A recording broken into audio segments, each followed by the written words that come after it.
Muy bien. Muy buenos días. Mi nombre es Jorge Sánchez Gómez y me toca en esta participación hablar un poco sobre el, el tema de los incendios en los vertederos de basura o de residuos sólidos. Eh, Esto como parte de una guía para el control de estos eventos en estos sitios que próximamente se publicará y pues que la idea es que pueda servir como una herramienta, ¿verdad?, para atender estas situaciones que, pues miren, casi son cotidianas en nuestro país, ¿no? Porque desafortunadamente lo que más abunda pues, son sitios que son sin control y bueno, y los que de alguna manera se definen como rellenos sanitarios, pues carecen de un programa de protección eh, civil, de prevención de accidentes, que tome en cuenta estas cosas. Muy bien, creo que antes de entrar en materia, tenemos que definir los antecedentes, conocer un poco del sector de los residuos en nuestro país, porque estoy seguro que muchos de ustedes saben cosas al respecto. Sin embargo, no creo que todos tengamos la misma información. Entonces, esto es como para estandarizar nuestro conocimiento general en cuanto a los residuos sólidos de nuestro país. Bueno, miren, esta primera imagen nos está dando el marco general, ¿no? Ahí está en los indicadores de generación a nivel mundial, ¿de acuerdo? Está nuestra región, ¿verdad? Latinoamérica y el Caribe, que aporta el 12% de los 1.300 millones de toneladas al año que se definió en el 2012 y que para el 2025 estiman estos investigadores que vamos a andar sobre los 2.200 millones. Bueno, América Latina y el Caribe aporta el 12%. Y de allí, pues me parece que entre México y Brasil nos llevamos como un 40% de ese 12%. Es decir, casi como un 5% del total que se muestra ahí. Bueno, un indicador muy reciente publicado por la Semarnat en el diagnóstico, el diagnóstico básico de la gestión integral de los residuos, fíjense, nos dice que generamos casi 1 kilo, 944 kilogramos habitante día. Ajá. De allí, el 31.56% corresponde a residuos susceptibles de aprovechamiento, es decir, lo que denominamos reciclables, ¿no? Un porcentaje de más del 50% son orgánicos y el resto, 22%, pues yo diría que son como residuos descartables, ¿verdad? Que no tienen una posibilidad de aprovechamiento. Y aquí hago una breve reflexión. Todos aquellos que piensan que con el reciclaje vamos a resolver la gran problemática que tenemos, pues están equivocados, ¿no? O sea, el potencial de material aprovechable pues anda del orden del 28-32%. Y fíjense, y ojalá y estuviéramos reciclando eso, pero nos hace falta infraestructura para poder llegar a aprovechar ese material. Si bien nos va, yo creo que recuperamos un 10%. Entonces ahí tenemos una tarea muy importante de desarrollar. Bien, pues sin duda somos una sociedad que privilegia la cultura, ¿verdad?, del desperdicio, ¿verdad? Yo la verdad me hago la reflexión, la gente pensará cuando tira la basura, ¿a dónde irá? ¿Qué será de ella? Yo creo que la mayor parte ni siquiera por su mente pasa esta reflexión, ¿no? Somos, como ahí dice, unos generadores de tiempo completo, ¿no? Cada vez queremos tener más y más y más, el nuevo celular, la nueva computadora, el modelo que salió, y entonces, bueno, eso nos ha convertido en entes eh, que además de que comemos, dormimos y hacemos otras cosas, pues también generamos mucha basura, ¿no? Muy bien. Luego, otro dato interesante, miren. Ok. Miren, hay una transmundial de residuos que lo pueden encontrar en el internet, desarrollado por la Universidad de Leeds y la International Solid Waste Association, en donde integra a 170 países, no están todos los países del orbe, pero integra a 170 países. De esos 170 países, pues presenta esa gráfica de los 14 países con mayor generación de residuos a nivel mundial. Y pues nosotros estamos en ese, no es un top 10, ¿verdad? Pero estamos en el lugar noveno, muy cerquita de Japón, ¿verdad? De Rusia, de Alemania. Entonces, pues yo creo que este tipo de cosas nos tienen que llamar a la reflexión, porque no podemos seguir con ese crecimiento de residuos sólidos casi infinito. Bueno, otro punto importante, ¿cómo se clasifican los residuos en nuestro país? Pues miren, ahí están los residuos sólidos urbanos, cuya competencia es de los municipios, pues es básicamente todo lo que generamos en casa, habitación. Los residuos de manejo especial, cuya tutela le corresponde al gobierno del estado. Ok, son residuos que, como dice su concepto, requieren un manejo especializado.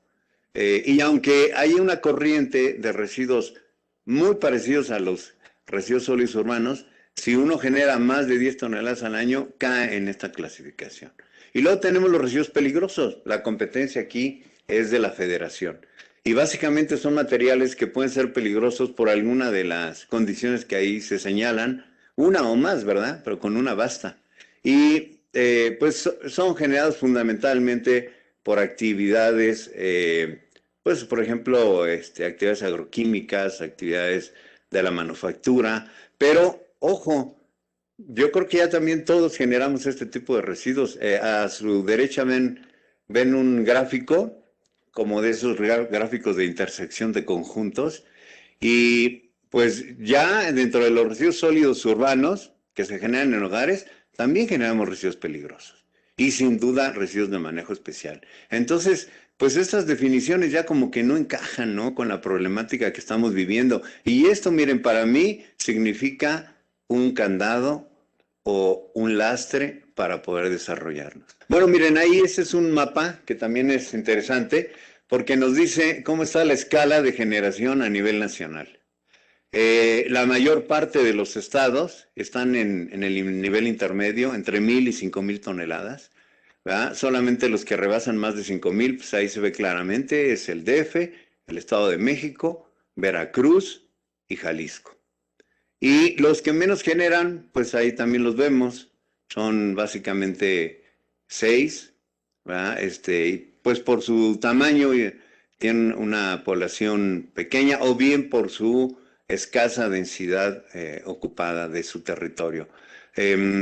Así que creo yo que debería de haber de alguna manera ciertas políticas para que aquellos estados con mayor generación no nada más tuvieran un mayor compromiso, sino de alguna forma empezaran a trabajar en esto que les dije, en aprovechar mejor los residuos que tienen posibilidad de reciclarse. Muy bien. Este es un inventario de residuos que yo preparé, de residuos sólidos urbanos y las diferentes corrientes que integran los residuos de manejo especial.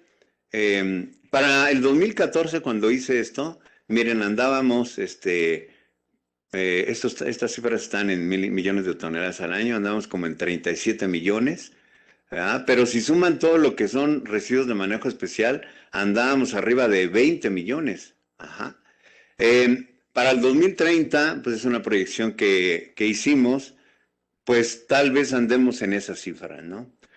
Probablemente con la pandemia que estamos viviendo y las situaciones que a nivel mundial están pues deteriorando la economía y algunas otras situaciones, este escenario no se vaya a cumplir, ¿verdad? Pero esto digamos que sería para condiciones normales, no para la nueva normalidad, para condiciones normales. La siguiente. Bueno, ahora entramos a este tema, miren, es importante reconocer que la basura tiene un manejo a través de un ciclo con diferentes segmentos. Ese ciclo, ¿cuándo empieza? Empieza en nuestras casas o en nuestros lugares donde nos desarrollamos y trabajamos o hacemos alguna otra actividad. Ahí empieza la generación. Después pasa a un almacenamiento, tiene que haber un resguardo por lo menos. Después viene la recolección. En algunas ciudades de ahí va directo a los sitios de disposición final, localidades pequeñas, ¿verdad? Donde no, el sitio no está tan alejado. Pero cuando no es así, como el caso de la Ciudad de México, que por cierto es la ciudad, me parece que a nivel mundial, con más estaciones de transferencia per cápita, estamos hablando de 14 estaciones de transferencia. De ahí pasa a veces a un sistema de segregación que puede estar en la misma transferencia o en otro lado, o bien ir directo a la disposición final y después de ahí, si no fuera del caso, pasaría a un sistema de recuperación y lo que no se recupera, pues al sitio de disposición final. Y ahí, de alguna manera, pues en muchos lugares de nuestro país se sigue aplicando la segregación a través de la pepena, que es algo que nos debería de preocupar un poco más, para empezar a organizar ese sector informal y poder acceder a mayores tasas de reciclamiento. Y los materiales que se obtienen, pues van a procesos de valorización de diferentes tipos. ¿Para qué? Pues para generar nuevamente insumos, artículos de primera necesidad, que nuevamente consumimos y generamos más basura. Entonces, como ven, es un ciclo. Cada una de estas actividades tiene una identidad propia. ¿Ok? Entonces, por eso es fundamental que cuando revisemos las soluciones al manejo de la basura, le demos a cada uno de estos segmentos su adecuado valor e identidad. Bien, y ahí les puse una definición de salud que establece la OMS. Fíjense, desde 1948, a raíz de la Segunda Guerra Mundial, que se dejó de cuidar mucho la salud pública, empezaron a aparecer enfermedades que ya se habían erradicado, y declaró esto, ¿no? Salud es el estado de completo bienestar físico, mental y social, no solo la ausencia de enfermedades. ¿Y saben cómo podemos lograr esto? Con buenos servicios. Si no tenemos buenos servicios, jamás vamos a cumplir con esta aspiración. En fin, y una gestión sustentable implica, pues, un buen manejo en cada una de esas actividades. Y mi pregunta es, ¿lo tenemos acaso en nuestro país? Yo creo que no. La siguiente. Muy bien. Después, ya centrándonos en el tema de la disposición final, pues miren, ahí vemos una serie de cuadros. Del lado izquierdo están las definiciones de la Organización Panamericana de la Salud para lo que es un relleno sanitario, lo que sería un vertedero controlado, es decir, un sitio donde más o menos se hacen las cosas, y un vertedero que sería para nosotros un tiradero o un sitio no controlado, como nos señalan los cuadros del lado izquierdo. Y también ahí en los cuadros del lado derecho están las definiciones de nuestra norma 083. Como ven, se parecen bastante, ¿no? Particularmente la definición del relleno sanitario. Coinciden en que son obras de ingeniería y por favor hagámosle caso a la definición y hagamos obras de ingeniería y ya no remedos de rellenos sanitarios, ¿verdad? Que simplemente son unos agujeros con una membrana y ahora sí que a la buena de Dios, ¿no? Entonces, como ven, hay una cultura bien establecida. México, sin duda, toma muy en cuenta las definiciones de organismos tan importantes como la Organización Panamericana de la Salud, pero desafortunadamente no lo estamos cumpliendo y es un problema de toda la sociedad, ¿eh? No solamente son las autoridades, somos todos, absolutamente. Y aquí hago una pequeña pausa porque mucha gente critica el relleno sanitario, que es simplemente como los gatos, que nada más se esconde el residuo. No es así, ahí lo dice, es una obra de ingeniería. Bueno, pues hagámosla cumplir, ¿no? Entonces, finalmente, si no tenemos lo que debíamos tener, es un problema, como ya dije, de toda la sociedad. Muy bien. Y bueno, pues ahí les presento unas imágenes para los que no hayan estado en un sitio de estos. Más o menos, ¿no? Lo que serían las diferencias. En la parte superior izquierda tenemos una imagen de un relleno sanitario, ¿verdad? Se ve un sitio ordenado, limpio, un frente de trabajo pequeño. Ojalá y así los tuviéramos todos en nuestro país, a todo lo que le llamamos relleno sanitario. El vertedero control es un sitio que más o menos cubren de vez en cuando, no hay mucho orden, no hay mucha ingeniería, ¿no? Desafortunadamente, yo creo que estamos en tiempos donde la improvisación ha sustituido a la ingeniería y el desconocimiento me parece que también está campeando nuestro país. Ok, y el de abajo, pues es un tiradero, como ven, o sea, se conoce de inmediato, son una especie yo le llamaría como de abanicos que se van haciendo porque la basura la va empujando el tractor, pues ¿a dónde? A donde se puede, ¿no? Y van creando estas figuras que desde el espacio, yo creo que si los extraterrestres vienen a vernos, se han de preguntar, ¿qué será eso, no? ¿Será acaso alguna flor terrícola? Pero pues no, ¿verdad? Es un infame tiradero. La siguiente. Muy bien. Ahora, hablando de infraestructura para la disposición final de los residuos. Pues miren, según estos son datos del diagnóstico básico que ya mencioné, que publicó la Semarnat. Fíjense, tomó los datos del Censo Nacional de los Gobiernos Municipales y Delegacionales de 2017. Bueno, según ese censo, se tienen registrados 2.203 sitios de disposición final. Yo creo que hay más, pero bueno, esos son los oficiales. Y 1.722 están prácticamente, perdón, 1.722 municipios tienen al menos un vertedero. Ajá, y por otro lado, sin incluir a la Ciudad de México, tenemos que se reciben en estos sitios 86.352 toneladas. ¿Ok? Si comparamos esta cifra con la primera que les mostré en la primera imagen, si recuerdan, la generación en toneladas por día actual que publicó la Semarnat, son más de 120.000. ¿Dónde están las otras 36.000 toneladas? ¿Quién sabe, no? A mí me parece que, pues seguramente no están contabilizadas, van a las corrientes, van a los baldíos, y todo esto, finalmente, ¿cuál es su destino? El mar. Y por eso tenemos tantos problemas que hemos escuchado últimamente, no nada más de los problemas del sargazo, sino de los plásticos que viajan grandes distancias, ¿no? Bueno, pues esta es la razón. ¿Y cuál es la razón? La falta de infraestructura. Bueno, de esos 2.203 están clasificados de acuerdo. Fíjense, en el diagnóstico no se pudo clasificar cuántos eran rellenos, cuántos tiraderos, cuántos sitios controlados, porque no están las condiciones dadas para ello. Y se hizo una clasificación en función del tonelaje. Y ahí vemos que el que domina tremendamente son los sitios pequeños. Entonces, de igual manera, aquí hago una reflexión. Basta de hacer normas orientadas a sitios de disposición final de cierto tamaño. Fíjense nada más la cantidad de sitios pequeños que tenemos y que podrían resolverse de otra manera, no con vertederos de basura. Ahí necesitamos políticas públicas para desarrollar esta actividad. Bien, 736 municipios de 27 entidades no tienen, fíjense, en su territorio un sitio de disposición final.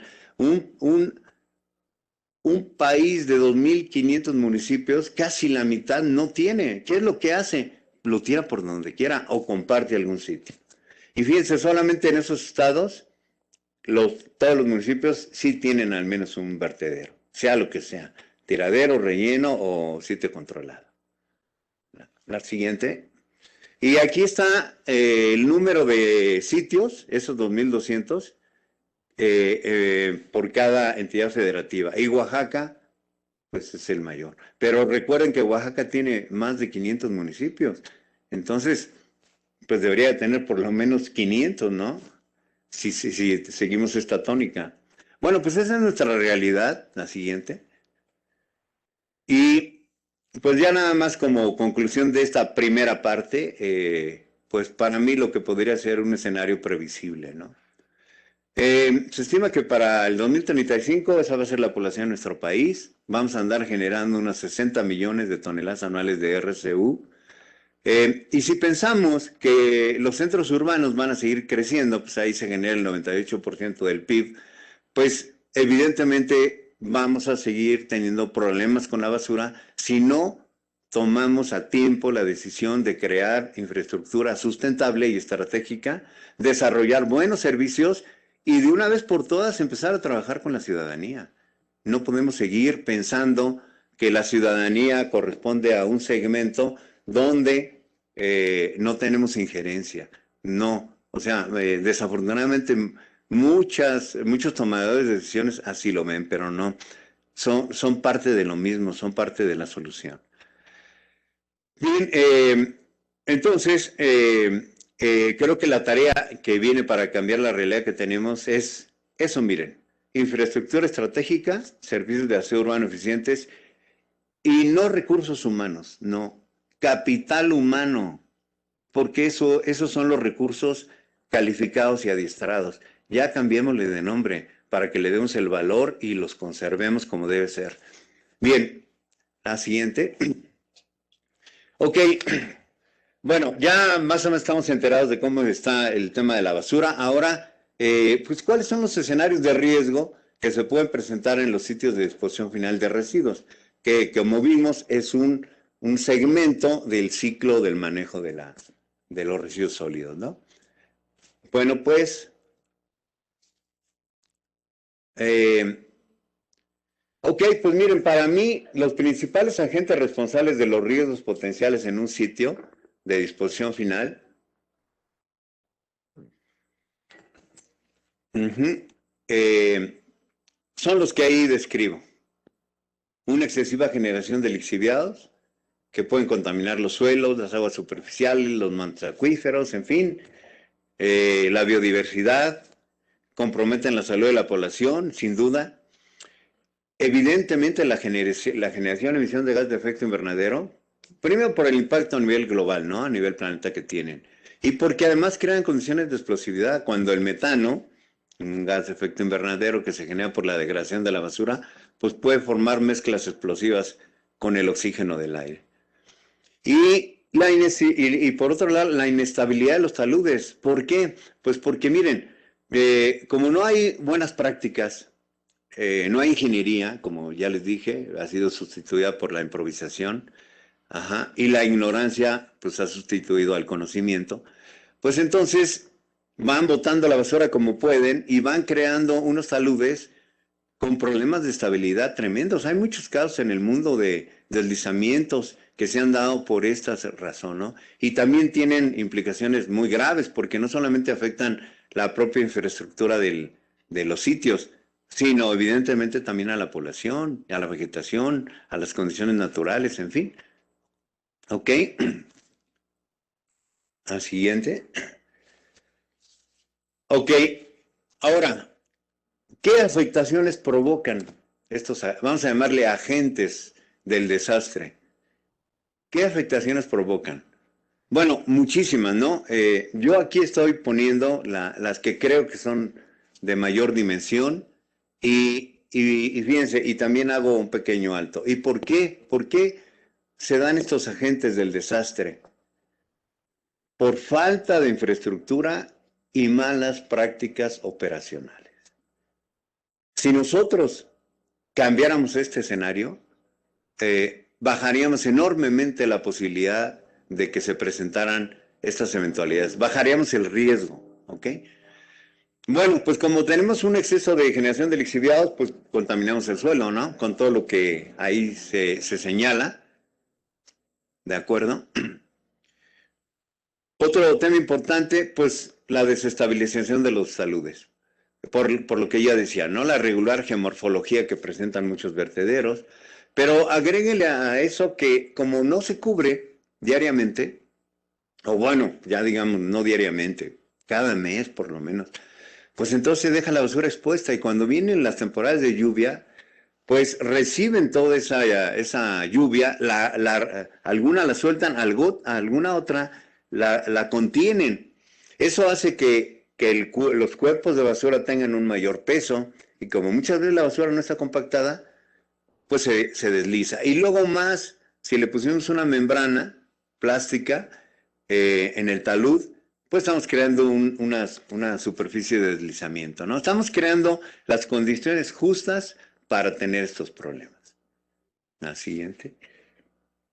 Bueno, otro punto, ¿no? Miren, en la norma oficial mexicana 083 no dice que los rellenos deban tener lagunas de lixiviados y sin embargo, yo creo que si quien está diseñando un relleno sanitario no le pone su laguna, no se va a sentir a gusto. Entonces, estamos llenos de lagunas de lixiviados. Esto, finalmente, ¿qué pasa con ellas? Pues en tiempos de lluvia se sobrecargan y eso genera, pues, que se liberen los lixiviados y que escurran muchas veces hasta cuerpos de agua, ¿no? Generando problemas gravísimos de contaminación. Otro punto importante a la que no le damos importancia, la ingesta de agentes contaminantes. Los residuos sólidos sin cubrir no nada más generan fauna o promueven fauna nociva, afectan la calidad del aire y a través del aire pues puede entrar a nuestro organismo. No nada más están en contacto con la piel, a través del sistema respiratorio y del sistema digestivo. Así que debemos de reflexionar un poquito en este tema, ¿no? Fíjense, yo creo que ahora, si revisáramos los sitios de disposición final y viéramos si el personal que labora en los rellenos o los pepenadores traen cubrebocas, nos vamos a llevar muchas sorpresas, ¿no? Probablemente en algunos sí, en otros no. Pero esta práctica del uso de cubrebocas debería ser no nada más en tiempos de contingencia, permanentemente, por esta razón. Bueno, y después tenemos un tema importantísimo, la liberación de gases de efecto invernadero, los incendios y las explosiones. ¿Por qué? Bueno, pues porque los residuos al estar expuestos, pues pueden ser sujetos de convertirse en materiales combustibles y como ustedes saben, si existe el comburente y las condiciones de temperatura, se pueden crear, ¿verdad? Pero además de ello, agréguenle la emisión de gases de efecto invernadero que se generan por la descomposición de la basura. Entonces estamos creando una condición ideal para que se den este tipo de situaciones. Y luego nos preguntamos, bueno, pero ¿por qué se dan tantos incendios en los vertederos? Pues por esta razón, justamente por esto. Y aquí sí, las consecuencias son catastróficas, porque no nada más se genera un grave problema ambiental, sino a veces hay pérdida de la maquinaria, de las instalaciones y de vidas humanas. La siguiente. ¿Ok? Y bueno, miren, veamos un poco, ¿no? Esas son imágenes propias. Bueno, ahí, ¿cuáles son los problemas que se generan en un vertedero? Pues las emisiones de ruido y de gases, ¿no? ¿Verdad? Proveniente de quiénes, de los vehículos que ingresan. Agréguenle, no lo puse aquí, pero agréguenle que las emisiones vehiculares están incrementando la huella de carbono. Y yo creo que sería conveniente que dentro de los estudios para los rellenos sanitarios se incluya este tema para que lo controlemos, porque me parece que en los vertederos de basura no nada más tenemos ambientes corrosivos y con metano, sino también tenemos una huella de carbono muy alta. La siguiente. Bueno, impactos en la vecindad, ¿no? Pues ¿por qué? Pues porque la basura no se cubre, el material volante puede llegar pues, hasta donde el viento lo decide, ¿no? Y a veces rebasa los propios límites del sitio. La siguiente. Bueno, y esto, ¿no? El incremento del caudal de líquidos contaminantes. Si no hay control de los escurrimientos pluviales, pues se mezclan con los lixiviados y generan esas imágenes que ustedes pueden ver ahí, ¿no? Aberrantes también. Ajá. La siguiente. Y luego el problema de cómo tratar eso, ¿no? Recuerden, los lixiviados tienen cargas orgánicas de hasta 100 veces más que las aguas residuales. De ese tamaño es el problema, ¿eh? Por eso, en la medida que podemos reducir las tasas de generación de lixiviados, me parece que no es un esfuerzo menor. Bueno, y el propio escurrimiento de estos líquidos, como ahí se ve ya fuera de la vecindad del sitio, pues la verdad el impacto es tremendo, ¿no? Sobre todo, pues a la biodiversidad. No nada más al suelo, porque siempre decimos, los lixiviados afectan a los suelos y al acuífero. No, señores, también a la biodiversidad, a las cadenas tróficas y a la población. La siguiente.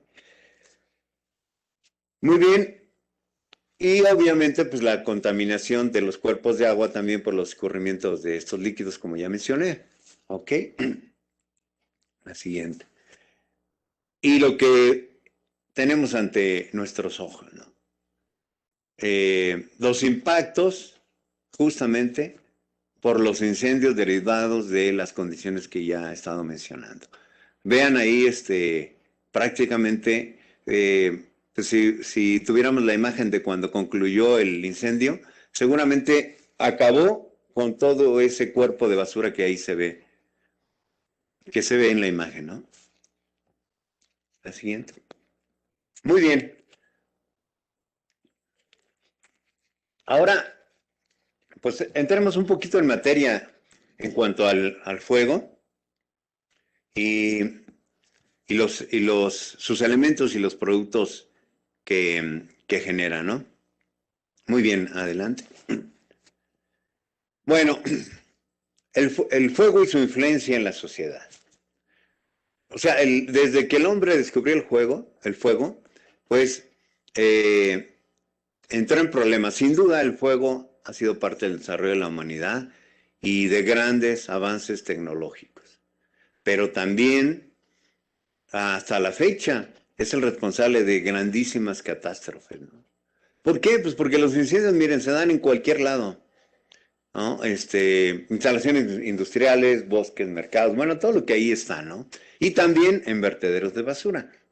Pero ahí tienen ciertas características que los hacen todavía más complicados de controlar, como vamos a ver. ¿Qué sucede? Pues cobra muchísimas víctimas humanas, ¿no? Destruye bienes materiales, ya he mencionado que impacta al medio ambiente, a la naturaleza, pero también grandes pérdidas económicas. Fíjense la información que viene ahí. Eh, es reciente, es de una referencia que encontré de 2017. El Consejo Nacional de Protección contra Incendios y indica que en un año estos siniestros ocasionan 700 decesos de personas y 25,000 heridos. ¿Ok? El presidente de este consejo también señala que los incendios aumentan gradualmente, un 10% de forma anual. No sé cuál sea su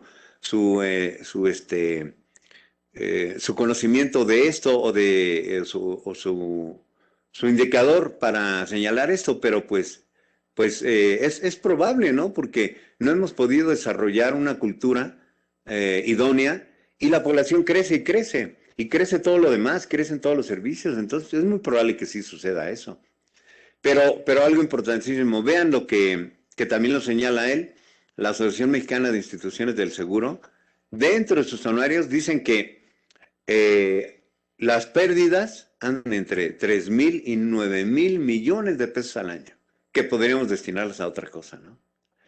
Ok, y miren, creo que podríamos, si no evitarlos, atenuar por lo menos esta situación, si existiera una verdadera responsabilidad y compromiso sobre este tema. Y algo importantísimo, personal suficientemente capacitado. ¿De acuerdo? Hay mucha gente que dice que la lucha contra el fuego, fíjense bien, ha adquirido las proporciones de una verdadera ciencia, que contiene o que incluye disciplinas como la ingeniería, la química, la física, la hidráulica, la mecánica, la electricidad, etcétera, etcétera. ¿Le estaremos dando esta importancia aquí en nuestro país? No lo sé, la verdad. La siguiente. Esa es, ¿verdad? Sí. Miren, esa noticia es así como dicen, fresquecita, ¿no? del 26 de septiembre del 2019. Bueno, es una entrevista que le hacen justamente al titular de esta institución y comenta cosas interesantes, ¿no? Porque, por ejemplo, él habla de que se carece también de un correcto marco regulatorio para establecer e instalar sistemas de protección contra incendios y habla de que se debe establecer, que se debe justo al descuido humano. ¿Ok? Asimismo, él considera, bueno, lo que coincide con lo que yo he mencionado, que no tenemos una cultura adecuadamente en cuanto a la protección, ¿no? Y aseguramiento de todas las instalaciones. La seguridad debería empezar por nuestra casa, ¿no? Y yo les hago la reflexión, ¿tenemos un programa de protección en nuestras casas? No, ¿verdad? En las escuelas, quién sabe. En los centros comerciales, no lo sé. Pero lo que sí estoy seguro, que en los vertederos de basura no lo tenemos. ¿Ok? Bien, y algo interesante, fíjense. Él dice que los incendios urbanos generan más muertos que los sismos y huracanes por la infraestructura urbana, ¿no? Las zonas más afectadas son la Ciudad de México, el Estado de México, Jalisco, Monterrey y Baja California. ¿Ok? Al siguiente. Y bueno, miren, esta noticia pues, sí es fresquecita, ¿no? Es del 26 de febrero del 2021. Un fuerte incendio, pues prácticamente afectó la mayor planta productora de vacunas anti-COVID y dejó 5 muertos. Los propietarios de la instalación dicen que no va a afectar, ¿verdad? El suministro, pero pues la verdad, quién sabe, ¿no? Muchas veces se dicen las cosas solo por decir. Pero como ven, puede ocurrir en cualquier lado, ¿no? La siguiente. Y otra más, esta también es muy reciente, y bueno, pues es como un llamado de atención porque en este preciso momento los incendios están azotando el país. Ahí hay imágenes de diferentes entidades de nuestra república y diferentes motivos por los cuales surgieron, ¿ok? Así que estamos ante una situación, vamos a llamarle así, ¿verdad? Pues yo creo que cotidiana. La siguiente. Ok, bueno, ya vimos su relación del fuego con la sociedad. Ahora veamos la naturaleza del fuego. Bueno, tenemos que empezar señalando lo que ahí dice. Miren, una reacción química es cuando más de dos sustancias, al combinarse, bajo ciertas condiciones, ¿verdad? De temperatura y demás, de presión, producen otros compuestos diferentes. Muy bien. Entonces, para nuestro caso, ¿no? Estamos en particular ya en los incendios y de manera más precisa en los incendios de los vertederos, pues es una reacción de oxidación. Ajá. Esa reacción química, pues es una reacción de oxidación. ¿Por qué? Porque está presente el oxígeno. ¿Ok? Y en este caso es la más importante que debemos estudiar por la naturaleza del fuego, porque sin oxígeno pues no hay fuego. Eh, como lo dice el siguiente párrafo, ¿no? Se define como aquella que ocurre cuando se combina cualquier sustancia con el oxígeno del aire. Pero también es importante, miren, lo que señalamos, las reacciones químicas pueden estar asociadas con la generación de distintos tipos de energía, ¿no? Como la luz, la electricidad y obviamente el calor, que es lo que ocurre con las reacciones que nos interesan. Bien, y ese punto es muy importante, miren, cuando la reacción desprende calor, ya lo sabemos, ¿verdad? Se denominan exotérmicas. Sin embargo, hay reacciones, y esto es, digamos, es como la situación que se genera al inicio de un fuego en un tiradero. Hay reacciones que para su ocurrencia requieren determinada cantidad de calor, es decir, no generan calor, sino requieren calor para que se lleven a cabo. Son las reacciones endotérmicas. ¿Ok? Entonces, finalmente, pues el fuego es una manifestación energética de la reacción química, que en este caso ya le encontramos un nombre preciso, que es la combustión. ¿Y cuál es la principal característica de esta reacción? La gran cantidad de calor que se genera. Y obviamente, para que se dé esta reacción química llamada combustión, por lo que ya se señaló, se requiere de la presencia simultánea de 3 elementos. El material combustible, un comburente, el más común es el oxígeno, y ciertas condiciones de temperatura. ¿De acuerdo? La siguiente. Como ahí se ve en la imagen que tienen del lado derecho, justamente el combustible, el comburente y la temperatura, para que se dé la combustión. ¿De acuerdo? Entonces, si no existe alguno de estos 3 elementos, pues la reacción y por lo tanto el fuego no va a ocurrir. Entonces, por eso es que tenemos que trabajar mucho en la prevención, para evitar que se den estas condiciones. Digo, a veces es irremediable estar trabajando con el combustible. Bueno, pues tomemos las condiciones adecuadas para evitar que se dé esta situación. ¿Ok? Bien, entonces fíjense, y esta es la parte que les explicaba yo hace un rato, ¿no? Cómo se da el inicio de un incendio en un vertedero de basura. Bueno, cuando una sustancia combustible se calienta sin llegar a la combustión, se generan gases y vapores. Estos se pueden combinar con el oxígeno, del aire, obviamente. Hay una ignición y arden también. O sea, no solamente los materiales combustibles, sino los propios gases y vapores generados inicialmente por una quema de un material combustible puede hacer que el evento sea mucho más catastrófico. ¿Ok? Entonces, normalmente, siempre que se inicia un fuego, por lo menos en los vertederos de basura, como les digo, estamos siempre ante una reacción endotérmica. Tenemos el combustible y el comburente. Pero nos falta el aporte del calor, que puede ser por muchas razones, ¿no? Hay veces que a los vertederos llega, por ejemplo, basura quemándose, transportada por el mismo camión de la basura. Y ahí tenemos ya la condición, ¿no? Pero en el momento que inicia es una reacción endotérmica. Es decir, está necesitando calor para llevarse a cabo. Y ahí es el momento donde tenemos que intervenir. Después, cuando empiezan a darse otras situaciones, puede ser ya muy tarde. ¿Ok? Como dice el párrafo, ¿no? Una vez que los vapores y gases se queman, hay desprendimiento de calor. Entonces ya tenemos una reacción exotérmica.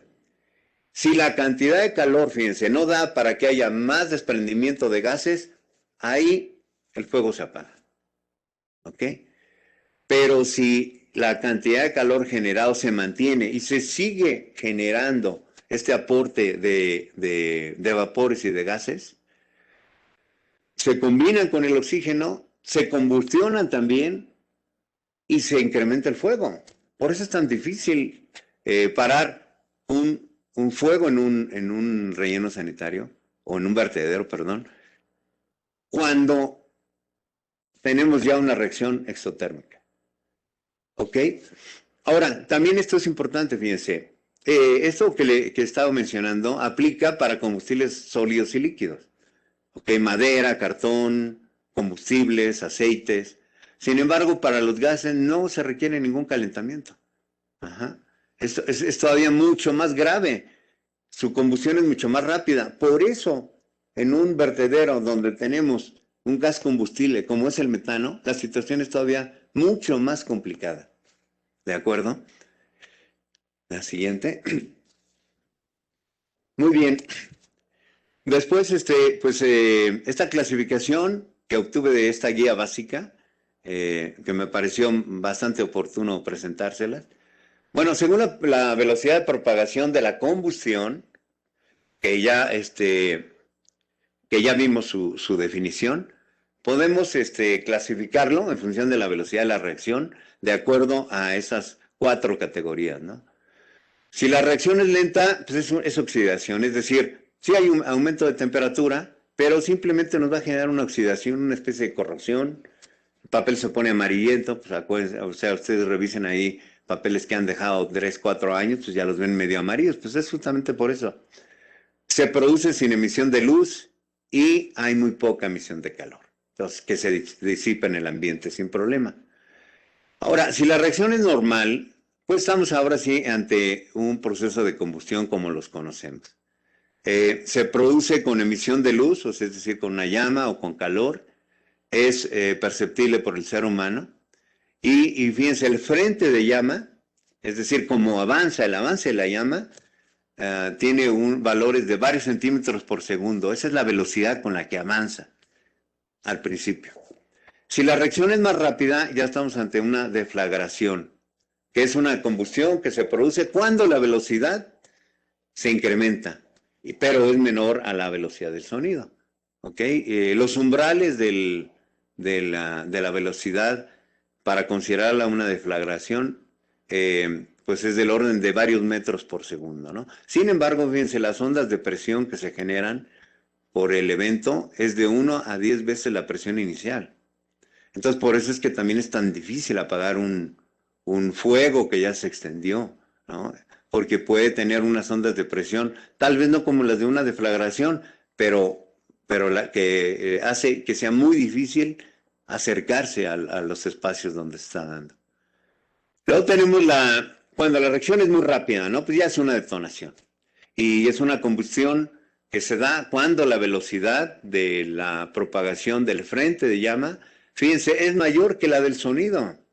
Es decir, probablemente cuando nosotros pretendamos escuchar un evento de este tipo, ya no tengamos vida, porque es mucho más rápido que la velocidad del sonido. Alcanzan velocidades de kilómetros por segundo y ondas de presión terribles, 100 veces la presión inicial. Por eso causan tantos daños a la infraestructura y al equipamiento, a las instalaciones, y obviamente pues las pérdidas humanas son de lamentar muchísimo, ¿no? Muy bien, la siguiente. Bueno, ahora revisemos un poco los elementos del fuego, ¿no? El calor, primero. Entonces, el calor al inicio de un fuego pues, es fundamental, si no, no se va a dar el incendio. ¿Ok? Entonces, como ya decía, ¿no? Para que una combustión se inicie, pues necesitamos que haya desprendimiento de los vapores y de gases para que en un momento dado se dé, y para esto pues necesitamos el calor, ¿no? Muy bien, la manera, ¿no? de aportar el calor puede ser todo lo que ahí se ve, miren. Pues puede ser un fuego accidental, una chispa, un cigarrillo encendido, ajá.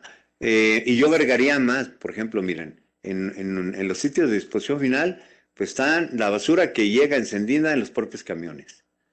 Está, por ejemplo, encendedores que todavía tienen combustible, el tractor pasa encima de ellos y ahí tenemos una chispa, ¿ok? A veces llevan a los vertederos destrucción por ejemplo, de cerillos, incluso de encendedores. Eso tiene que hacerse de una manera especializada y en un lugar apartado del frente. Y en muchos lugares lo hacen ahí, hombre. Es increíble lo que ocurre, ¿no? También en ocasiones los vidrios de los vertederos, ¿no? Funcionan como lupas, entonces generan un calor que llega a una temperatura tal que se genera justamente el fuego. Bueno, el calor se propaga de 3 formas, ¿no? Ahí están, miren. Conducción a través de los cuerpos. Es, por ejemplo, cuando ustedes se sirven una taza de café, ¿no? Sienten como el calor fluye, ¿no? Hacia arriba, cuando se acercan la taza a su rostro, ¿no? La radiación también puede ser a través de la emisión de rayos infrarrojos y por convección, que es cuando el aire caliente que se eleva, pues porque es más ligero. De hecho, muchos procesos eh, que para el manejo de, por ejemplo, para la estabilización para hacer composta, es lo que hacen, calientan el aire al interior de la materia orgánica para que fluya hacia arriba y se dé una aireación natural permanente y no tengamos que hacerlo con maquinaria, ¿no? Bueno, de estos tres, pues la más importante de las formas de propagación, pues es la convección, y por eso es que los fuegos se propagan más rápidamente hacia arriba, ¿ok? Y la propagación en sentido horizontal, pues básicamente está relacionada con los otros dos factores, ¿no? Con la radiación y la conducción de calor. Uh-huh. Y también es importante señalar que la propagación del fuego hacia abajo es muy lenta, ¿no? Muchas veces se extingue. No hay las condiciones para que se dé justamente una convección hacia abajo, ¿no? La siguiente. Ok, el comburente. Normalmente es el oxígeno y la importancia pues, es la violencia con la que en un momento dado se integre, se dé a la mezcla para producir la combustión. Por ejemplo, en lugares donde tenemos una atmósfera pura de oxígeno, pues se puede fundir el hierro, ¿no? En esas condiciones. Eh, por otro lado, también, evidentemente, en lugares donde tenemos mayor presencia de oxígeno en el aire, ajá, pues evidentemente, que es en las partes bajas, pues tenemos también una mayor concentración de oxígeno y por lo tanto un mayor aumento del fuego, ¿no? Cuando la concentración del oxígeno es muy baja, pues el fuego no aumenta o de plano pues se extingue, ¿no? O sea, una atmósfera deficitaria en oxígeno difícilmente se va a llevar a cabo. Las condiciones normales, ¿no? Que digamos que decimos, ¿no? Que un 21% del aire es oxígeno, pues es la condición normal, ¿verdad? En la que aparecen la mayor parte de los incendios. Pero, por ejemplo, imaginémonos cuando hay instalaciones donde tenemos ambientes con un mayor porcentaje de oxígeno, ¿no? O que existen botellas o botellones de oxígeno. Pues ahí el fuego, por un descuido, puede ser verdaderamente catastrófico. Pero fíjense, ahora pongamos esa misma situación, en un vertedero de basura. ¿Qué sucede en un vertedero? Enterramos todo, enterramos llantas. Las llantas, en el hueco que queda al interior, almacena oxígeno. Las botellas de PET, igual. Las bolsas, y no nada más de plástico, de cualquier tipo. Fíjense, este es un punto donde nadie repara, ¿no? O sea, nada más dicen, no, es que los plásticos, pues van a tardar cientos de años, y la verdad yo no sé quién lo ha probado, pero van a tardar tantos años. No nada más eso, genera estos terribles problemas. Y por lo mismo, a mí me parece que deberíamos de establecer un esquema de responsabilidad extendida donde los responsables de los envases se hagan cargo de ellos y no dejen que lleguen a los sitios de exposición final. Porque si un fuego en un sitio de exposición final llega a zonas, imagínense un embarque de materiales donde haya envases de plástico o recipientes de plástico conteniendo oxígeno, pues ahí vuelve a tomar. ¿Por qué? Porque se van a generar más vapores y más gases. ¿Ok? Entonces, de entrada a mí me parece que deberíamos de poner un poquito más de atención en este tipo de situaciones. Por eso, cuando un incendio en un tiradero ha llegado a hacer una combustión con liberación, digamos, una combustión exógena, con liberación de gases y vapores, difícilmente lo controlan por todas estas condiciones. Ok, bueno, y algunas otras sustancias que desprenden oxígeno bajo ciertas condiciones, pues ahí están, ¿no? El nitrato sódico, fundamentalmente, el clorato potásico, son agentes oxidantes que también su presencia puede provocar la combustión. ¿Y quién no nos dice que tal vez por ahí tengamos en los vertederos recipientes con algunos compuestos como estos, ¿no?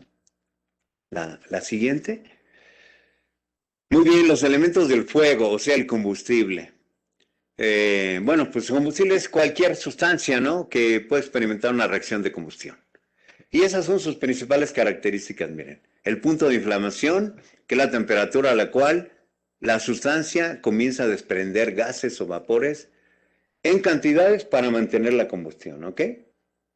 Y normalmente se expresa en grados centígrados. Y vean ahí, por ejemplo, el punto de inflamación de la gasolina, ¿no?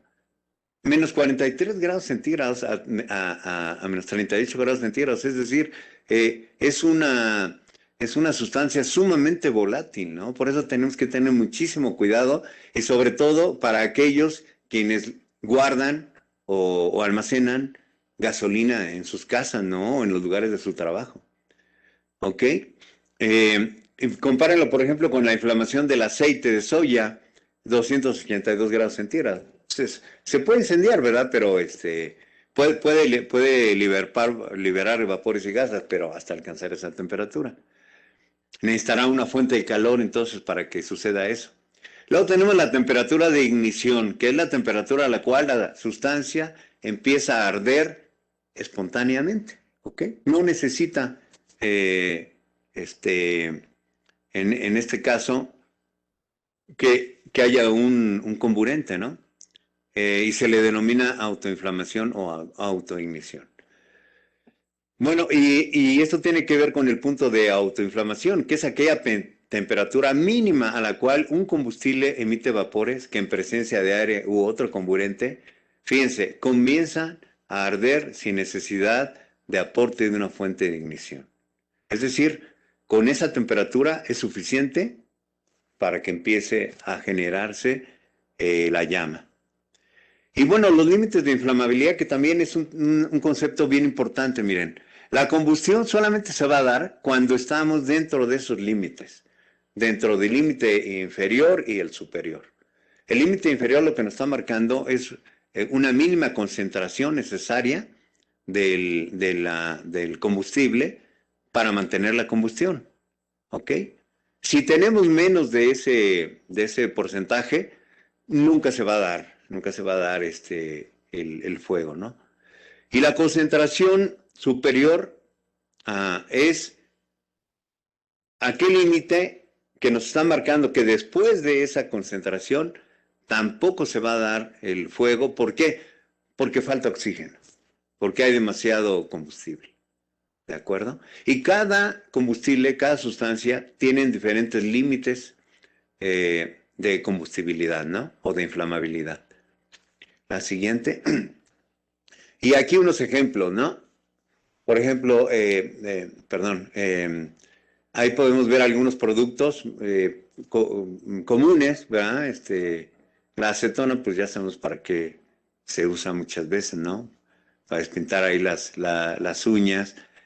Bueno, tenemos la glicerina, la gasolina, el alcohol etílico, en fin, el ácido acético. Ahí están sus puntos de inflamación. Ajá.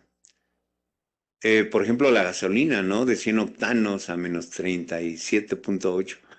La temperatura de ignición, la temperatura que se necesita. Por ejemplo, la glicerina, pues requiere una menor temperatura que todos los demás para poder, la glicerina y el acetileno, para poder flamarse o combustionarse, ¿no? Y luego tenemos los límites de inflamabilidad. O sea, por ejemplo, para que quede más claro el ejemplo, la acetona, si tenemos un porcentaje de acetona menor al 3%, no se va a dar el fuego. se va a dar entre 3 y 13. Si tenemos más de 13 tampoco. Y así con las demás. Ok. Bueno, la siguiente. Muy bien. Y bueno, tenemos lo que decimos los productos de la combustión. ¿De acuerdo? Básicamente pues es el humo, que son partículas de diferentes tamaños, dimensiones, de color. ¿Qué problemas generan? Pues dificultan la visibilidad, sobre todo cuando estamos atendiendo el evento. También, evidentemente, en lugares cerrados, pues impiden encontrar los lugares de salida, por ejemplo, ¿no? O las señalizaciones. Entonces, esto es muy importante, ¿no? A veces ponemos las señalizaciones en las partes altas, y el humo no nos va a dejar verlas. Además, como lo saben muchos de ustedes, cuando uno se ve envuelto en una situación así, tiene que prácticamente moverse reptando, ¿no?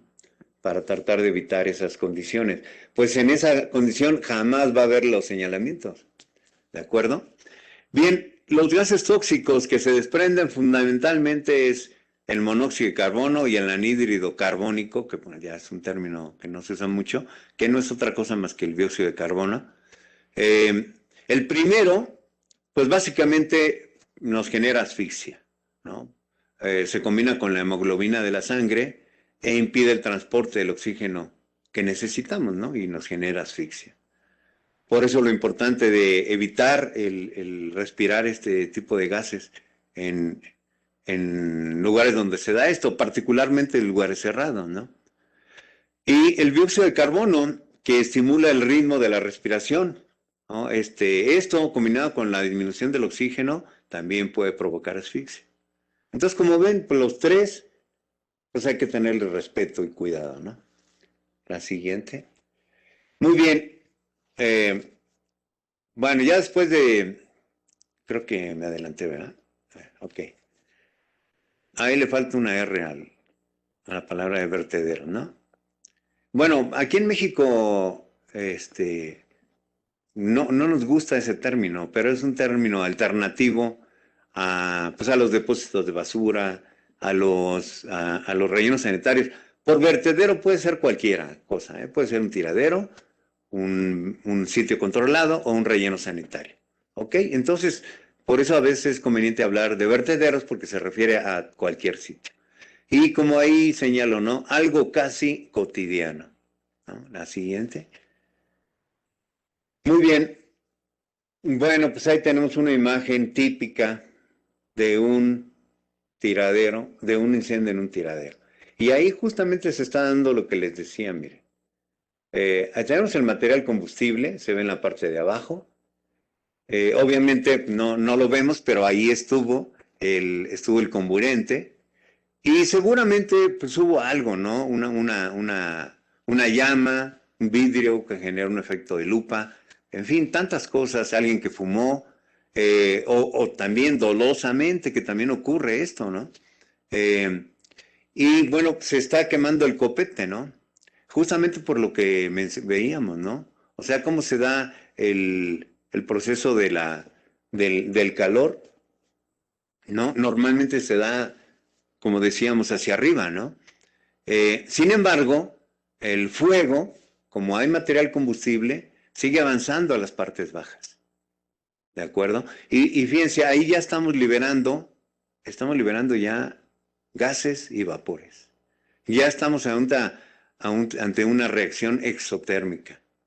Y prácticamente, pues ya es imposible parar algo así. ¿Ok? Este tipo de situaciones, como dice el texto, pues representan un riesgo permanente, ¿no? Y son riesgos que enfrentan el personal a cargo de un vertedero.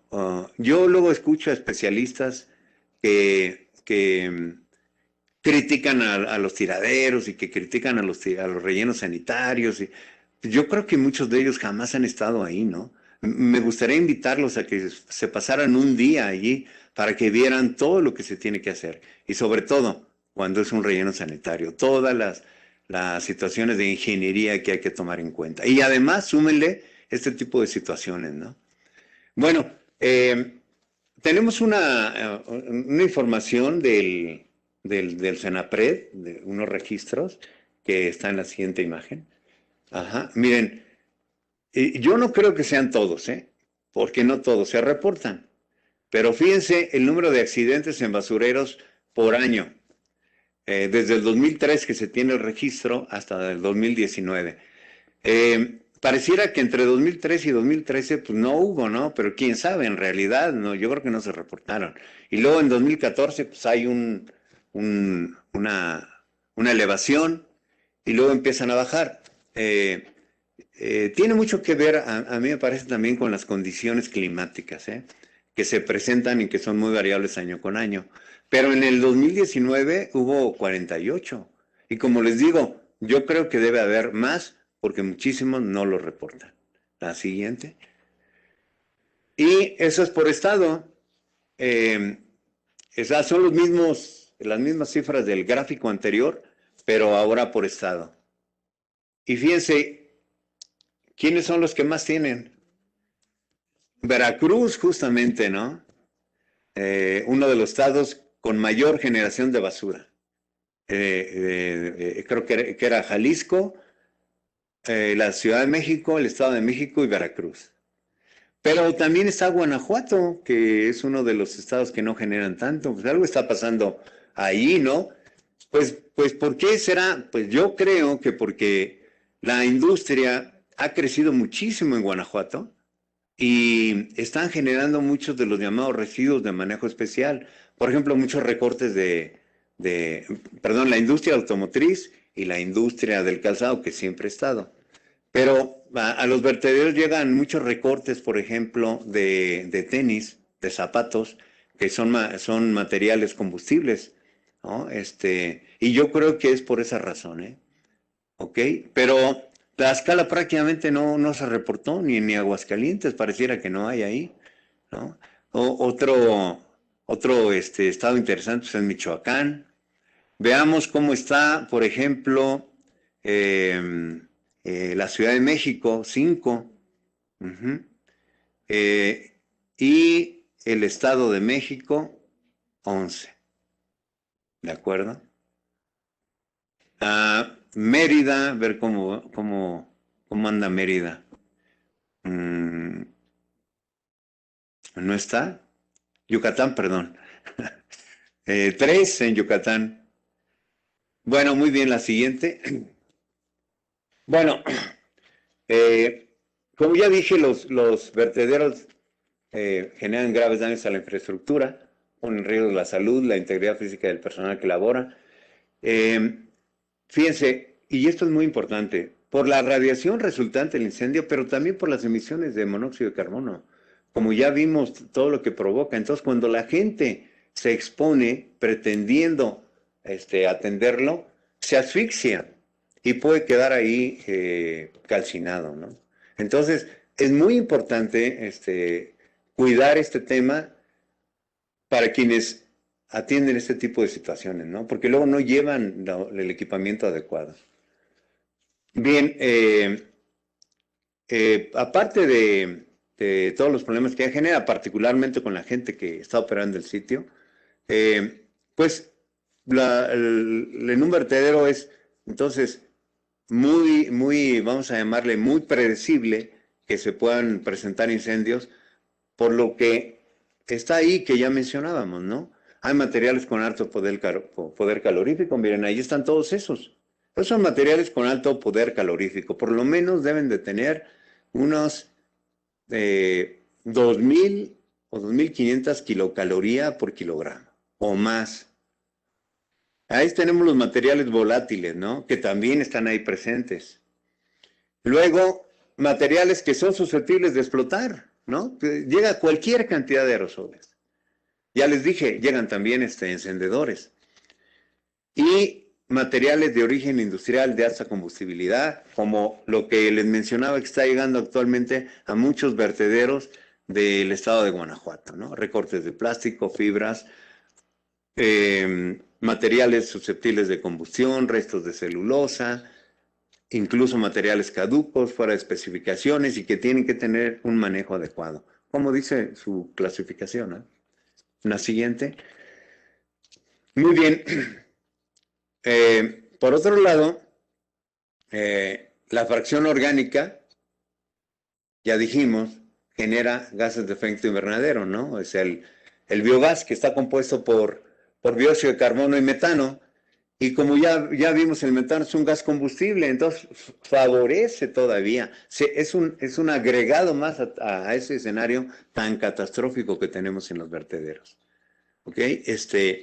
Entonces, pues evidentemente estos elementos pues generan las condiciones para que se dé el famoso triángulo de la combustibilidad, que ya lo vimos, ¿no? Porque el oxígeno lo tenemos presente y es re fácil que se presente calor por diferentes situaciones. Bueno, fíjense, un incendio puede ser controlado eliminando el agente que lo provocó y evitando que se propague, pero solo al principio, ¿ok? Porque si se propaga, la combustión por la presencia de oxígeno del aire y la generación de gases y de vapores que esto provoca, pues está generando que se siga alimentando el incendio y que no pare hasta que se consuma todo el material combustible. Y esto puede pasar, para esto pueden pasar meses. Muy bien, entonces, en la medida que lo podamos nosotros, digamos que contener o solucionar al principio, es hacia donde tenemos que enfocar nuestras principales baterías. Y para ello necesitamos personal capacitado. La siguiente. Muy bien.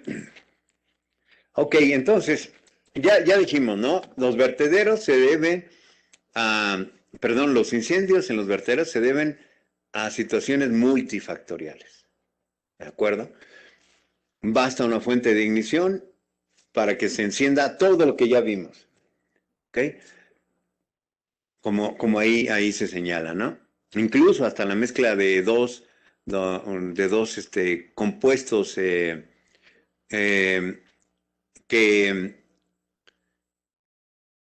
en un momento dado se rechazan, pueden generar calor y con ello el incendio, ¿no? O sea, compuestos que no sean compatibles, por ejemplo. Pues esto también en temporadas de sequía se incrementa.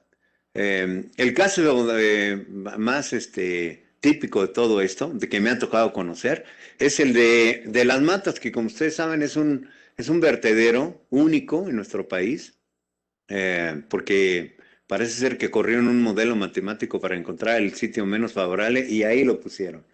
Bueno, bueno, allí el problema es que en temporada de sequía, prácticamente la gente está mentalizada para enfrentar los incendios que se generan, que normalmente vienen de que se seca la vegetación de los humedales y van avanzando, porque ese vertedero está en unos humedales, en un sistema de humedales. Entonces va avanzando el fuego porque la vegetación está seca y llega al vertedero. Entonces, y lo único que a mí me parece que hacen es las famosas guardavías, ¿verdad? Que es una especie de liberación de vegetación perimetral en torno al sitio. Y listo, ¿no? Y dicen, ya estamos preparados. ¿Por qué no vamos más allá? ¿Ah? Para evitar esta situación, ¿no? Es mi pregunta, ¿no? O sea, ¿por qué no hacemos algo más? Algo más como, ¿qué? Como tener un programa de protección civil para encontrar las causas de esto y resolverlo en su origen. ¿Ok?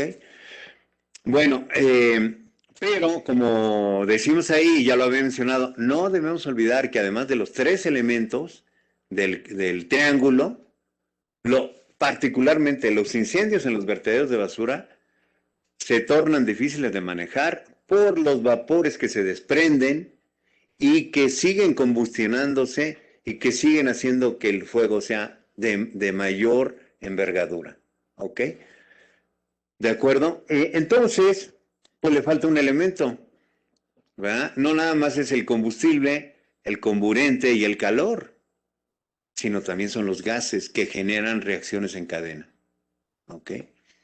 Y eso es lo que hace tan difícil el control de un incendio en un tiradero. Y por lo tanto, tenemos que apostarle a la prevención. Y apostar a la prevención es no solamente tener un programa de protección civil, un programa de prevención de accidentes en los vertederos, sino algo tan simple como cubrir la basura, como lo dice la norma 083. La siguiente. Muy bien. Las recomendaciones para el control de los incendios en los vertederos. Bueno, adelante. Tenemos que empezar primero por una clasificación, miren. La International Solid Waste Association los clasifica de esa manera, que pues me pareció interesante presentárselos porque creo que sí podemos de alguna forma empezar a crear una cultura de identificación de incendios para poder tener las herramientas de cómo atacarlos, ¿no? Fíjense, el nivel 1, ¿no? Son incendios pequeños que pueden dominarse con recursos propios, es decir, con lo que se tiene a la mano. Ojo, estamos hablando de rellenos sanitarios, ¿no? Donde tienes los elementos básicos. En un tiradero no tienes nada. Así que aunque se presente un incendio pequeño, seguramente se va a dar la combustión completa, se va a convertir en una combustión exotérmica y va a parar hasta que agote todo el material combustible. Bien, pero si no, miren, lo podemos controlar en las 24 horas iniciales y extinguir por completo en 48 horas. Sí, lo logramos identificar y controlar al principio. El nivel 2 son aquellos que en términos generales ya involucran cantidades de 200 metros cúbicos de material, ¿no? Y pueden tener hasta una semana de duración para controlarlo. 200 metros cúbicos de material, ¿como cuánto será? ¿Mm? Bueno, pues miren, un camión de basura tiene una capacidad volumétrica de 10 metros cúbicos, más o menos, ¿no? Aprovechables. Son de 12, de 14, pero vamos a poner aprovechables. Pues quiere decir que es la basura de 20 camiones de basura, más o menos de ese tamaño. Luego tenemos el nivel 3, que son incendios que pueden llegar a tener una duración de hasta 2 semanas. Y aquí ya intervienen cantidades de materiales, pues ya muy grandes, ¿no? Estamos hablando ya de 50 camiones de basura, ¿no? Aproximadamente. Y el nivel 4, que son los grandes incendios, estos, pues, ¿por qué duran tanto? Pues porque se profundizan, se asientan a profundidades de los vertederos donde hay material combustible, pero no nada más eso, hay ingreso de oxígeno, o puede haber oxígeno encerrado en las botellas y en los envases que les dije. Y entonces su control requiere de muchísimo tiempo, ¿no? A veces hasta meses. Bueno, miren, hay vertederos en el país que llevan quemándose en forma incandescente. Ajá. Es decir, a veces se ve la llama, a veces no. No sé, todo el año. Uh-huh. Y rebasan cantidades de más de 5,000 metros cúbicos de material. ¿Ok? La siguiente. Bueno, ¿qué acciones debemos de aplicar? Bueno, pues primero, ¿no? Atacar los incendios cuando tienen el nivel 1. Ajá. Cuando ocurren en lugares donde no hay una gran acumulación de residuos, en zonas con pocos materiales combustibles, atacarlos de inmediato. ¿Ok? Porque si no, va a llegar a convertirse en 2 y ya el incendio a nivel 2 y 3 se pueden transformar respectivamente en incendios de nivel 3 o 4 respectivamente, ¿no? Es decir, si se nos sale de las manos algo que está en el nivel 1, la situación se pone crítica, pero se puede poner catastrófica si dejamos que avance. Y bueno, en los incendios de nivel 4 es muy importante identificar el punto exacto del incendio y evaluar el alcance que pueda tener. ¿Por qué? Porque probablemente allí es donde está dándose la combustión a profundidad. Entonces, eso nos va a ayudar a identificar, pues digamos, las estrategias para poder resolver esa situación, ¿no? ¿Ok? Bueno, de cualquier modo, miren, las primeras medidas que se tienen que tomar cuando tenemos un incendio 1 y que está creciendo a nivel 2, eh, son esas, ¿no? Detectar y categorizar el incendio. Es decir, estamos ante un incendio nivel 1 o ya estamos ante un escenario de nivel 2. De inmediato, bueno, ya debe de estar el programa de protección civil y obviamente el programa de prevención de accidentes. Nos establece una logística para atender eso. Y normalmente hay un comando, hay un jefe un comando que es el jefe, el que da las instrucciones para atender este tipo de eventos. Entonces, bueno, ahí pongo designar un jefe del incidente si es que no existe, ¿verdad? Por lo regular, como no tenemos programas de prevención de accidentes, pues tenemos que designarlo. Porque si no, miren, todo el mundo empieza a dar opiniones, todo el mundo empieza a hacer las cosas a su manera y aquello se convierte en un caos. Solicitar el apoyo del Cuerpo de Bomberos y de Protección Civil es importantísimo para que ustedes, vamos a llamarlo así, utilicen esos apoyos, pero de acuerdo a sus instrucciones. Porque si dejan que los bomberos lleguen y empiecen a tirar agua, como pues normalmente lo hacen, no es lo más conveniente. ¿De acuerdo? Y entonces tiene que haber alguien que establezca las reglas en el momento que se está dando este evento. Bueno, contar con material térreo. O sea, así como en las matas hacen sus famosas guardaballas, pues deberían de equiparse con material térreo para atacar el incendio cuando alcanza a llegar al vertedero de basura. ¿Ok?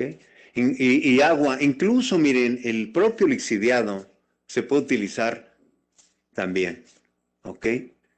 Si no hay de otra, pues lo pueden utilizar, porque las consecuencias ambientales catastróficas de las emisiones de este tipo de gases son terribles y no nada más eso, puede haber pérdidas humanas. Aplicar un plan de comunicación, particularmente hacia la población que puede resultar mayormente afectada, es decir, ver qué hay en el entorno, ¿no? Y trabajar también con ellos. ¿Para qué? Para que estos gases no lleguen y puedan generarles algún daño a su salud. Y un plan de evacuación de los asentamientos residenciales cercanos. Y fíjense, y no nada más de los asentamientos residenciales, de la propia gente que está dentro del sitio cuando ocurre eso. Porque se quedan de mirones o se quedan ahí a querer hacer algo cuando no están capacitados. No, hay que evacuarlos y solamente la gente que va a atender eso y que podría ser, en este caso, el jefe el comando, el jefe del incidente, el cuerpo de bomberos, protección civil y los operadores de la maquinaria son los que tienen que estar nada más.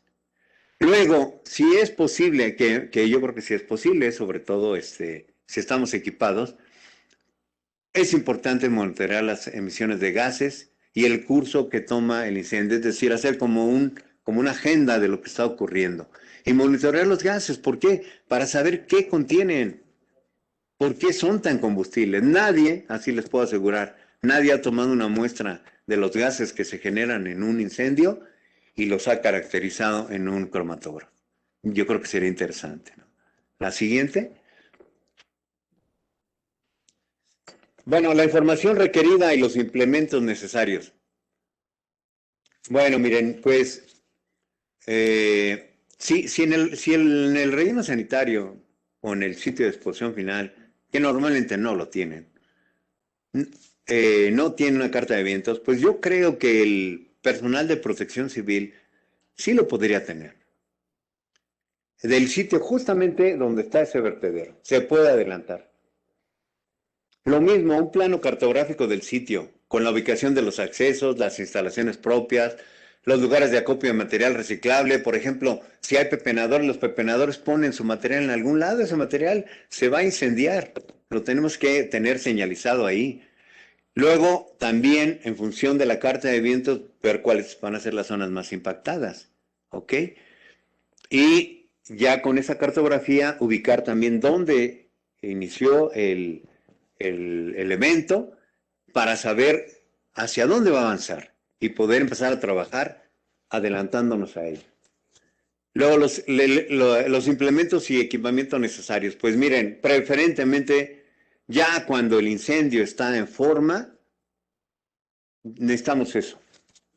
Necesitamos un tractor de orugas con hoja topadora, cabina hermética, esto es muy importante, con ripper, cuchilla con extensión tipo reja, es decir, aparte de la cuchilla metálica, una extensión.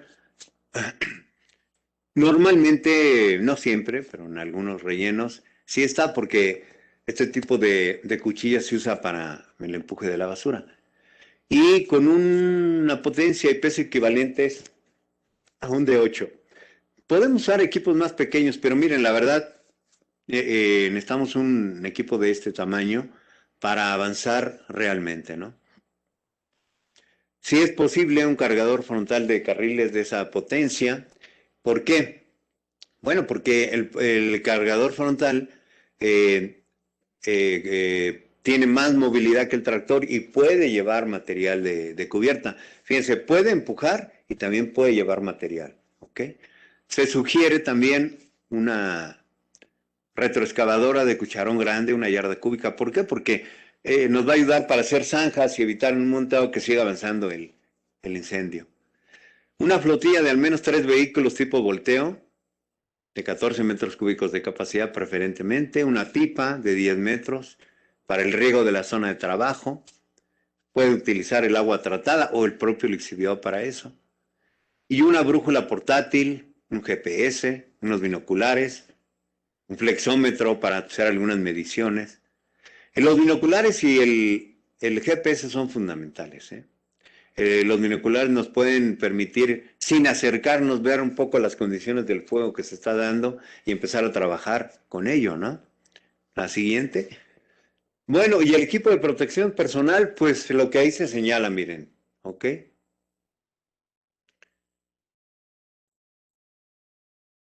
¿Para qué? Pues para proteger al personal que va a estar atacando, va a estar haciendo frente de la situación o de desastre que se está viviendo, ¿no?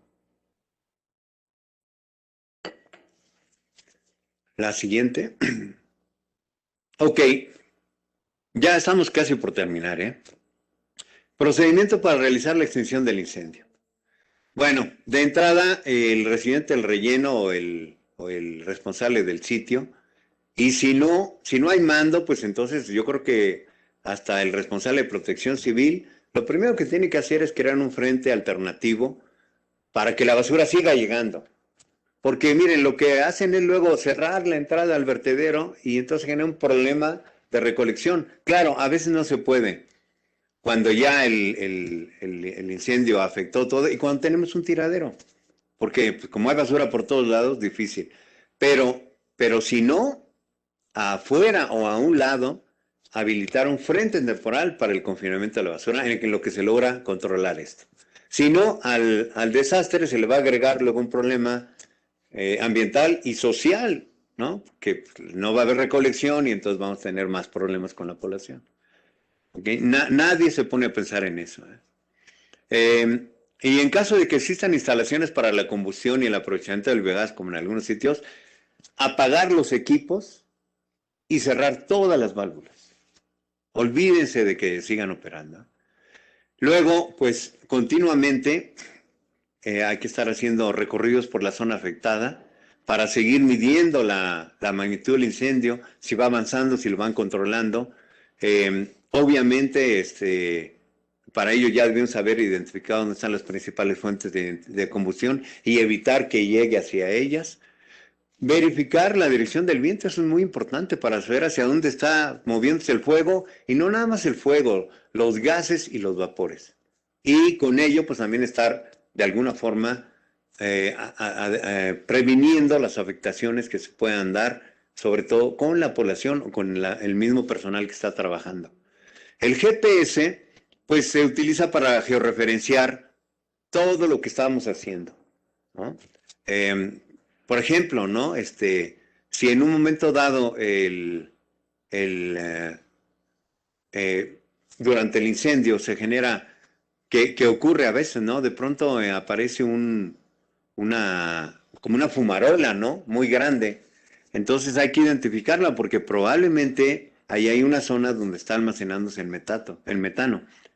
Obviamente no van a ir a acercarse y tomar el dato, pero lo pueden ubicar en el plano que ya tienen, ¿ok?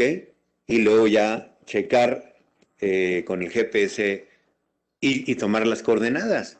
Y también esa información les va a servir más adelante. Bueno, también en estos casos es importante empezar a aislar el incendio, eh, porque miren, muchas veces lo que hacen es empezar nada más a echar agua al frente de trabajo y no toman estas consideraciones que les estoy mencionando y entonces el incendio puede propagarse. Entonces, si hay zonas que estamos viendo de acuerdo con la dirección del viento que podemos proteger, pues empezar a hacer como hacen ahí en las matas, guardaballas o zanjas para evitar que el incendio pueda llegar hasta ahí, ¿no? La siguiente, de hecho, en esta figura lo vemos, miren. ¿Ok? Está bien trabajar en el frente del incendio, pero también hay que trabajar en otras zonas para evitar que siga afectándose las instalaciones, la infraestructura y que dañe, ¿no? el propio relleno sanitario y sus instalaciones. ¿De acuerdo? Bueno, eh, imaginémonos que ya tenemos aislado el vertedero, perdón, el incendio. Ya lo tenemos aislado, ya nada más está digamos que está combustionándose el material combustible que hay ahí y se están generando los vapores correspondientes. Pero en el momento que ya no haya generación de vapores, se va a ir apagando poco a poco. Eh, bueno, tenemos que ayudarle a que se apague más rápido, ¿no? ¿Cómo? Bueno, de la siguiente manera, miren.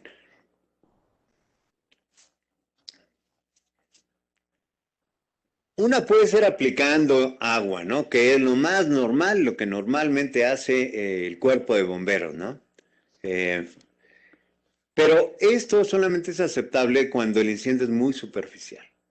Si ustedes tienen un incendio ya a profundidad, ni se les ocurra, ¿ok? Porque lo que va a pasar es que el agua va a infiltrarse, va a percolar hacia el interior de los residuos, ¿verdad? El agua va a buscar los lugares con menos resistencia, las zonas mal compactadas, por ejemplo. ¿Y cómo aseguramos que llegue a la zona donde está la combustión? Normalmente la zona donde está la combustión es lo contrario, lugares donde hay mejor compactación. Por eso dura tanto la combustión. ¿Ok? Entonces, si es superficial, adelante. Si no, evítenlo. Ahora, fíjense la cantidad de agua que se necesita. 5,000 litros para absorber la energía liberada por la combustión total de una tonelada de basura. No, no va a haber cantidad de agua suficiente para poder atender esto. Pero podemos usar, por ejemplo, las espumas y los surfactantes, que ya ven que también hay extinguidores que en un momento dado están equipados con estos materiales. Entonces pueden reducir el volumen considerablemente, ¿eh? No puede, eso hace que nos evitemos el uso de grandes cantidades de agua, ¿no? Aparte, ¿qué va a pasar con esa agua? Se va a convertir en lixiviado. Y luego, pues vamos a tener un problema de un exceso de lixiviados con cargas orgánicas tremendas, ¿no? ¿Ok? Bueno, otra opción puede ser excavación y reacondicionamiento. Bueno, cuando estamos hablando ya de incendios profundos, ¿no? Eh, donde aquí, pues como ya les dije, no conviene utilizar el agua, ¿no? Bueno, entonces aquí lo que se tiene que hacer es remover, ¿ok? Remover la basura que está todavía ahí un poco, digamos, quemándose, ¿no?